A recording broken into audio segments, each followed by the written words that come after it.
Well, hello and welcome to another episode of More Perfect Marketing. It's David Baer here. Today we're going to be chatting about a range of different businesses, business types, business models, what they have in common with each other, and how they're all able to navigate some of the current issues that we're dealing with in technology as it relates to business growth, business management, and marketing.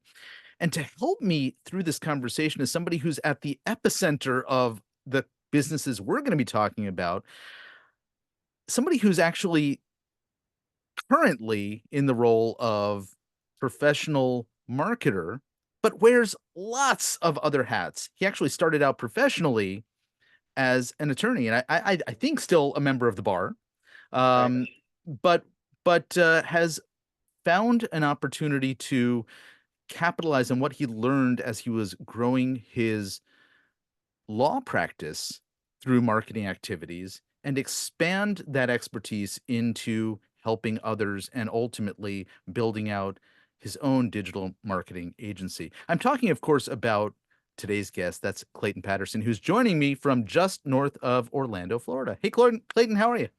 Good. Thank you for having me on. Absolutely. So, I wanted to share a little bit of the beginnings of your professional journey.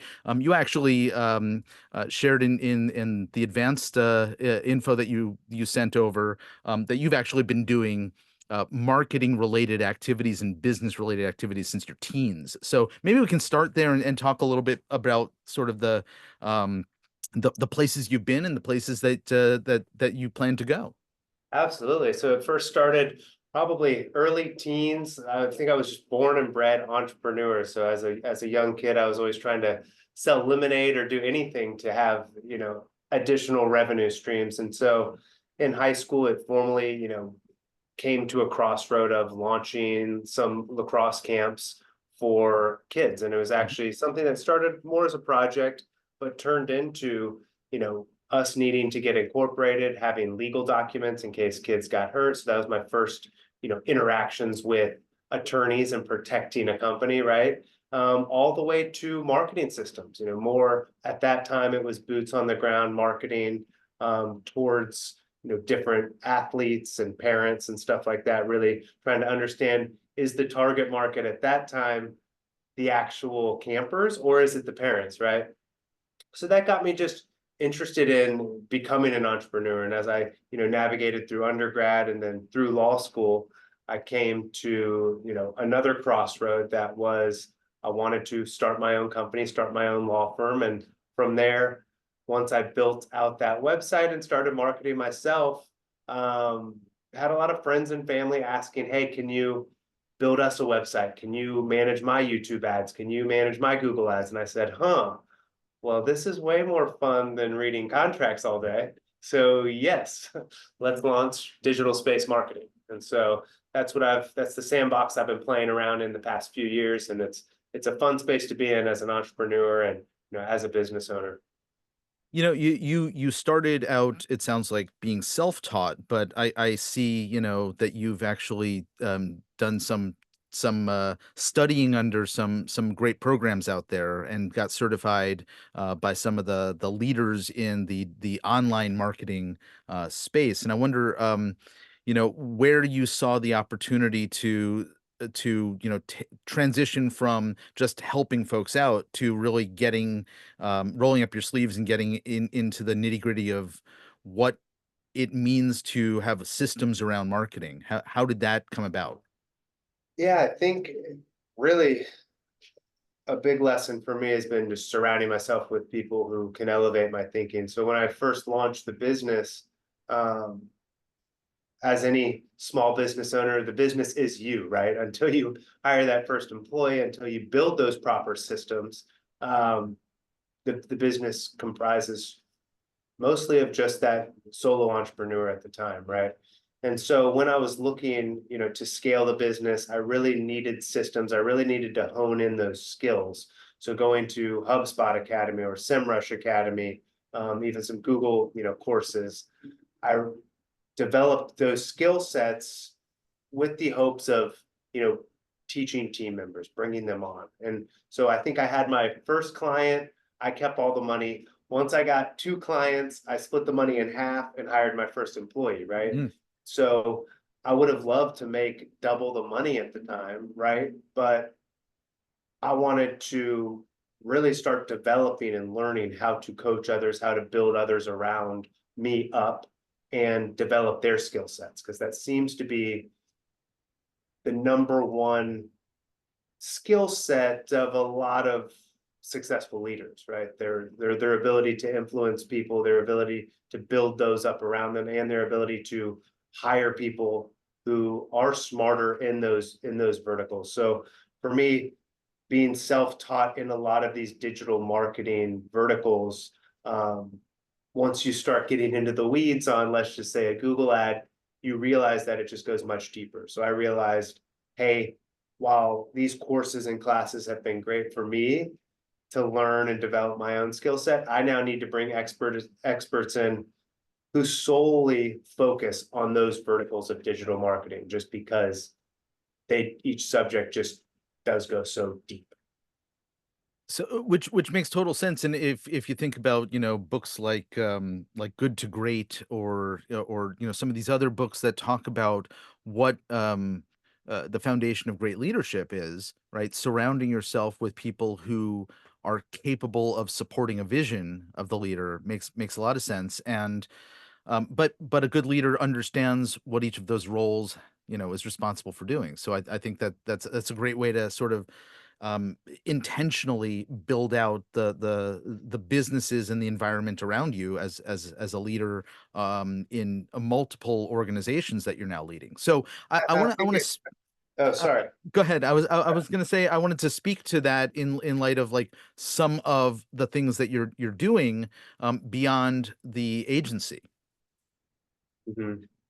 Um, yeah, and so specifically, like what I realized was launching digital space marketing just for that specific model, focusing on the reoccurring aspect, and then what it's led me to down the path of building websites and getting involved in sites that are massive lead generation sites, such as US recruitment for clinical research, or bestcataractsurgeons.com for you know a patient-facing website for cataract and refractive surgery, as well as bestlasixsurgeons.com. And that's developing these skill sets, putting the right people in the right place, has allowed me as an entrepreneur to really navigate through and see opportunity in different spaces, of course, through the limited lens that I look through of the digital marketing world, right? Mhm. Where can I add value with the skill sets of myself, and my team? And I think it goes back to as well, and this is what I was going to touch on before, is I think there's a lot of different types of entrepreneurs, right? So I understood at a young age that I have a tendency to, chase the shiny things, that I am more vision driven than tactical driven. So for me, that came naturally, developing a vision and all of that. And so I really had to teach myself more of the strategy, more of the tactics, because once you start having employees, everything changes, right? And you run a different business when you have 5 employees versus 10 versus 15 versus, I assume it just keeps Mhm. changing, right? And you change with it. So I've had to adapt and really understand myself, my strengths, my weaknesses, and build around that as I develop these new business models, as I continue to, move through this entrepreneur space. So you started to talk a little bit about some of the specific solution based or topic based platforms that you now own around cataract, around LASIK, and I wonder if you can describe in a little bit more detail what you're doing in those areas and who you're supporting through those projects. Yeah. So I think it goes just getting started with those projects. I think the internet rewards a lot of these niche websites, and I think the internet's still ripe for very niche websites. While the WebMDs and large doctor profile or Mhm. listing type websites exist and rank really well online, I think there is a massive opportunity in lots of different verticals of whether healthcare or industry or e-commerce to build sites specifically for those niche industries. And so as the baby boomers, we're in the United States, And so we have a baby boomer generation that's, starting to age. Everyone gets cataracts. And so we're at the very bottom of this large mountain that's coming Mhm. of cataract surgery. And so as we started marketing at Digital Space Marketing for some of these cataract practices, this was all explained to me, right? The bottom of this hill that we're climbing, the amount of cataract surgery, the amount of baby boomers aging, the amount of eyes that are going to need to be done by 2040, et cetera, right? And so I had a business partner who was actually a cataract surgeon come to me and he said, I'm looking at these domains. I have this, I'm going to look to buy a domain and I don't really know what to do with it. I want to build a patient facing, education platform because the WebMDs and some of these other websites, they don't really know what they're talking about specifically within our niche. While it's very general, it's not written by cataract surgeons for patients. It's written by doctors, but they might not be cataract surgeons. And so we really sought to focus on the patient education side of things. And I think from that, to tie it back around, I think the internet has rewarded us for doing so and building a website for patients by cataract surgeons, right? That's one voice within the industry because, as you know, the internet's kind of a racket with the information out Yep. there, right? So we've taken that model and that's one thing we're working on too, and it might help on a different vein. It's before we launch 10 of these at once, we're trying to really dial in the systems and processes for a single. Get one really successful, understand how to generate the traffic, understand how to get members on, understand the value points, understand once you create something like this, whether it's in e-commerce or service-based or whatever it may be, who also is interested? Well, for instance, on Best Cataract Surgeons, it could be Johnson and Johnson, who makes lenses for cataract surgery. They might arguably have an interest in getting in front of a bunch of patients, Mhm. their lenses, right? So it's taking that model, really trying to shake it up, figure it out, develop that strategy and tactics around it. And then once we have that and we feel comfortable with it, taking it to another, vertical. And so as an entrepreneur, my instinct, and this is very much against my instinct, and I'm learning all this, right? My instinct was to just let's launch 20 of these. Hey, Mhm. this is working. Let's go launch the best hip surgeon, best whatever it may be, right? But now I've realized let's pull back, hone in, and then go from this to that because it's going to be much easier to duplicate that once we're successful across all of the metrics within Yep. that business, right? And it's just it's very hard to go from one employee to two because you have to build the systems for the one employee. Well, to go from 2 employees to 4, you're just multiplying the system. So again, I'm zooming and really hyper focusing. And we started the conversation out before it started recording of where do you spend most of your time? And that's why I'm flipping part of that script Yeah. Yeah. to really hone in on that business model Yeah. of lead I generation at a I national scale.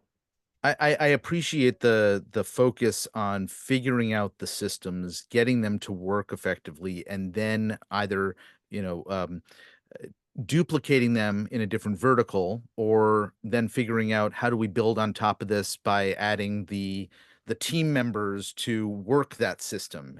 There's this, um, not often enough quoted concept of a business are run by systems and the people run the systems rather than the businesses run by people, right? And I like that. Yeah. and I think that's something that too few businesses actually, think through and deploy properly. So I think your approach is a solid approach and good for you as the entrepreneur getting out of your own way to realize, that this is a path that makes the most sense for what you're ultimately trying to achieve. Yeah. And I wish I consciously figured that out. It's all this whole thing, right? This little existence we have on earth is a learning experience, right? And I think it's just part of the journey of really understanding the type of entrepreneur, the type of founder I am, or the type of executive that I am, or the type of janitor, I clean the building a lot, whatever the type of person I am within those fields, and then figuring out what skill sets do I need to develop? Who do I need to bring in? Are there other people who have better strengths than me at, maybe I love leadership, but maybe I'm not good at it. Trying to figure out what that is and getting out of my own way, right? Yeah. I think It, the it biggest hindrance is always me, right? there is something to be said for that, and sometimes the face of a business or the founder has a skill set that isn't necessarily being the one who's running the business or the chief operating role, and having that recognition, once you do, and once you have enough moving pieces in your business, it's powerful to be able to say, this is the lane in which I can play most effectively on behalf of my business. So I think those are all great realizations on your part. I'm working on it. Thank you. So, oh, okay, so you're starting to see how systems and process work in one category. You're now looking at a handful of other categories that you're building out in similar vein. And I'm curious to understand a little bit about, as I said at the beginning of our conversation today, some of the commonalities that you're encountering when it comes to the way that technology and online marketing um, is and is not working effectively here in 2024. And I'll specifically point to the one big topic that everybody's talking about these days, which is artificial intelligence. Yeah, I think it's a massive disruptor. I also think this wave is, it's not just coming, but we're in the middle of it. Not even in the middle, the very beginning of it.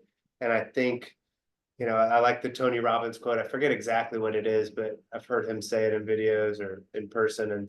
And some people freeze during winter, and some strap on skis or snowboards and ski, right? Mhm. So I think there's this huge opportunity right now for everybody, right? At the law firm that I own, when AI first started coming out, we're training the receptionists in it, right? Like, how good, if there's two receptionists and both are applying for a job, how good is the one of them versus the other with using some of these systems? How familiar are they with it? I think the name of the game now becomes, how good are we at like using the tools, recognizing the tools? I don't need to be the best person at integrating AI into, let's say, a marketing campaign, into a website, into a follow-up system, all the way into creating a raving review and getting that review, on a public forum, such as, your Google My Business profile. I don't need to be an expert in that, but I do need to understand enough about the systems that this is possible, and I can go to someone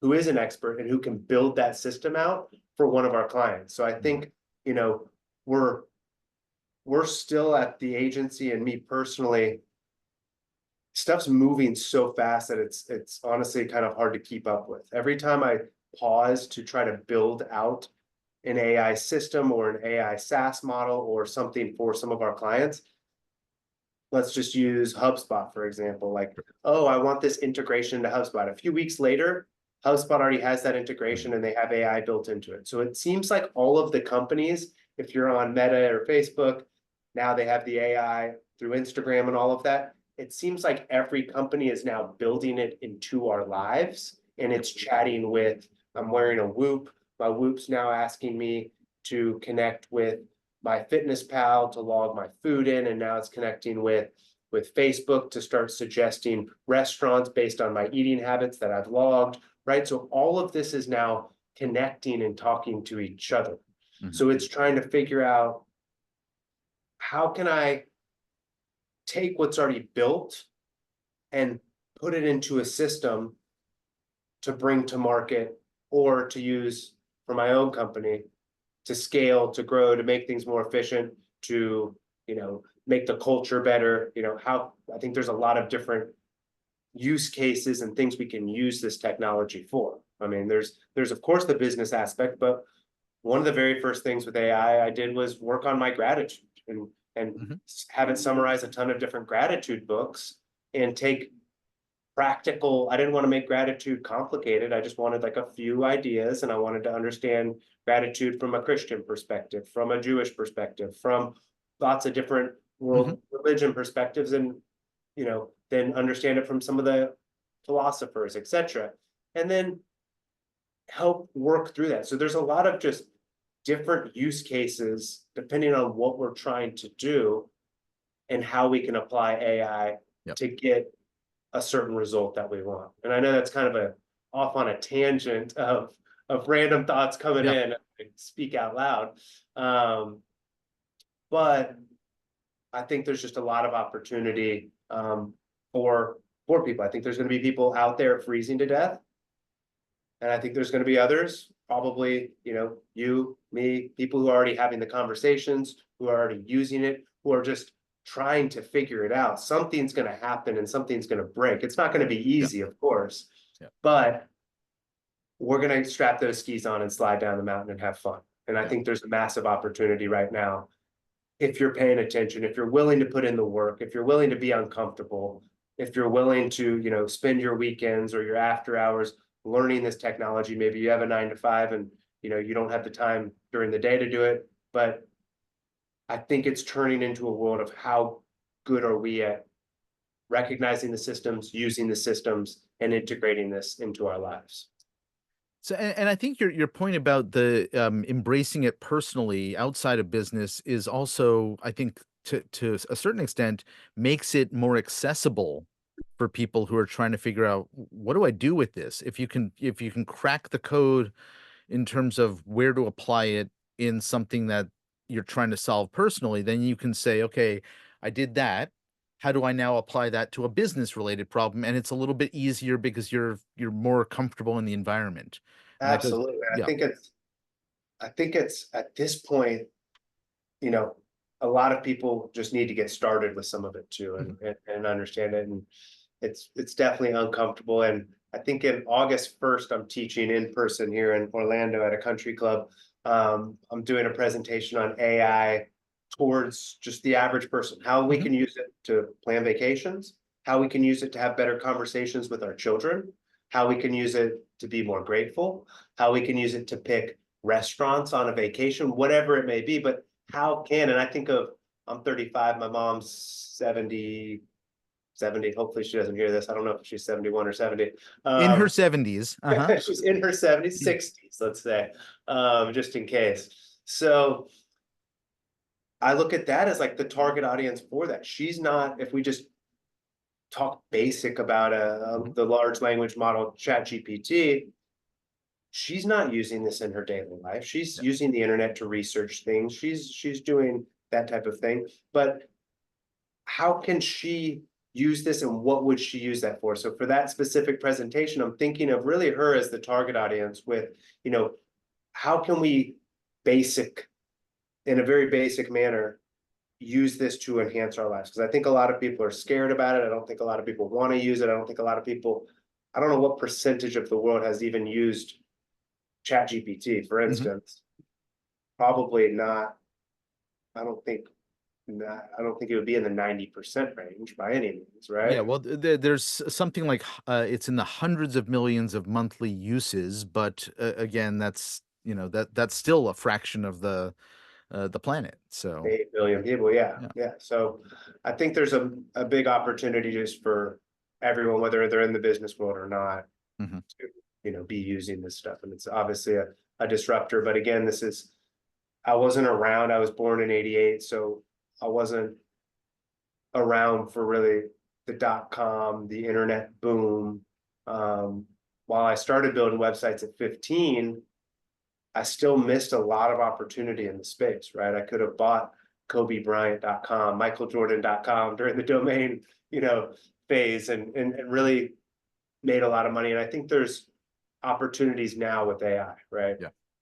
I think that it's going to take a while before we land the plane as an agency on product and service offerings to our clients.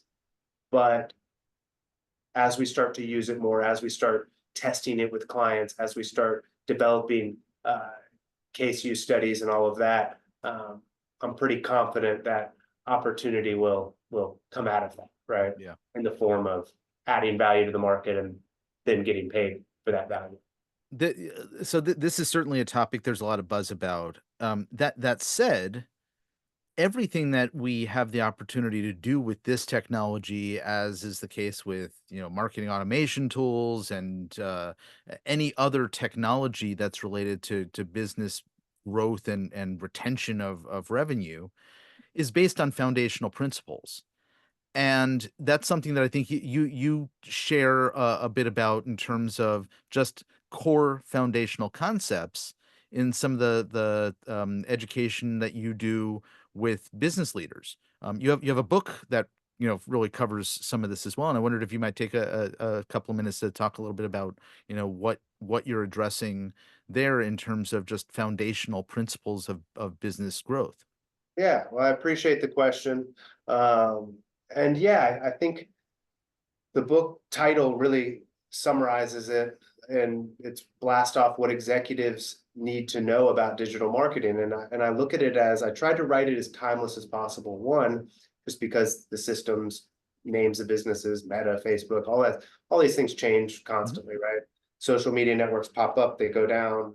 There's still the big few that have been around the longest, but there's only a few things, and this kind of ties into the what we need to know about AI too, right? We don't need to be experts in how to build this necessarily.